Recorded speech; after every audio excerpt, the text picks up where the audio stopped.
Arshad Sharif D J I S P R, ہم ارشد شریف کی وفات پہ بہت سارے سوالات سن رہے ہیں، حکومت کی سمت سے بھی ہمیں سوالات سننے کو مل رہے ہیں، جوابات بڑے کم ہیں، بہت کم تعداد میں ہیں۔ آپ نے جو سوالات اٹھائے ہیں بڑے پرٹیننٹ، بڑے امپورٹنٹ ہیں، لیکن ایسا لگتا ہے کہ ان سوالات کے پیچھے جوابات بھی کچھ حد تک آپ کو معلوم ہیں۔ آپ نے 4 نام لیے، خرم احمد، وقار احمد، سلمان اقبال جو کہ ایئر وائی کے سی ای او، اور عماد یوسف، ان کا آپس کا کنیکشن، اور ساتھ ہی ساتھ آپ نے جو خرم احمد اور وقار احمد کی بالخصوص بات کی ہے، اس کے حوالے سے آپ کے پاس جو اطلاعات ہیں، would you be able to share that with us تاکہ کچھ کلیئرٹی آئے فیملی کو بھی، دوست احباب کو بھی، اور جرنلسٹ کمیونٹی کو بھی؟ جس طرح کہا کہ it is too early to say anything on that. Yes, we have information. لیکن اس وہ انفارمیشن ابھی اس فارم میں نہیں ہے کہ اس کو آپ سب کے سامنے رکھا جا سکے۔ دیر آر کنیکشن، سب کچھ ہے، اس کو تھرو پراپر مینس انکوائر کر کے، اسٹیبلش کر کے، فیکٹس کو اسٹیبلش کر کے، اور اس کے بعد سامنے لایا جائے گا۔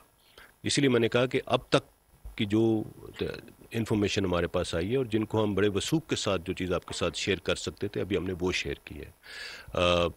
Connecting the dots will take some time, they are being connected, and اسی لیے میں نے یہ سوالات اٹھائے کہ ان سوالات کے جواب کے بغیر ایک لاجیکل کنکلوژن تک ہم نہیں پہنچ سکتے اس انسیڈنٹ کے بارے میں۔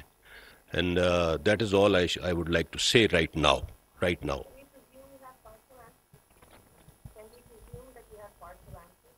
Yes, to an extent you can say that. So I will now request DJI to comment on the questions that have been asked. جو آپ نے سوال پوچھا کسی مخصوص جماعت کے حوالے سے، دیکھیے جب میں نے شروع میں کہا کہ یہ ادارے کا متفقہ فیصلہ ہے کہ ہم نے اپنے آپ کو اپنے آئینی اور غیر سیاسی کردار پہ محدود کرنا ہے، تو اس کا مطلب یہ بھی ہے، جو میں دوبارہ کہہ دیتا ہوں، کہ پاکستان کے تمام لوگوں کو، ہر شہری کا، ہر جماعت کا بلا تفریق کے غیر ہمارے پہ مساوی حق ہے۔ اس لیے یہ نہیں ہے کوئی بھی جماعت کل آئینی طریقے سے حکومت بناتی ہے تو ادارے کا فرض ہے کہ اس حکومت کی ریاست کی خاطر آئینی حدود میں رہ کے مدد کرے۔ ہم یہ مدد کرتے رہے ہیں اور کرتے رہیں گے۔ کسی جماعت کے ساتھ میرے ادارے کا، میری ایجنسی کا کوئی ذاتی عناد نہیں ہے، یہ دوبارہ دہرا دیتا ہوں۔ اور جس جماعت کا آپ نے نام لیا اس میں میرے غالباً ذاتی دوست باقی جماعتوں سے زیادہ ہیں۔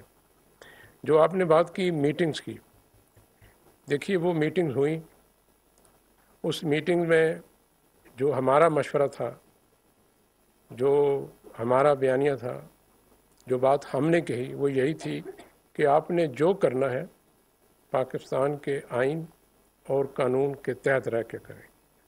ہم کوئی ایسی مدد فراہم نہیں کر سکتے جو پاکستان کے آئین، قانون اور اخلاق کے مطابق نہ ہو۔ Thank you.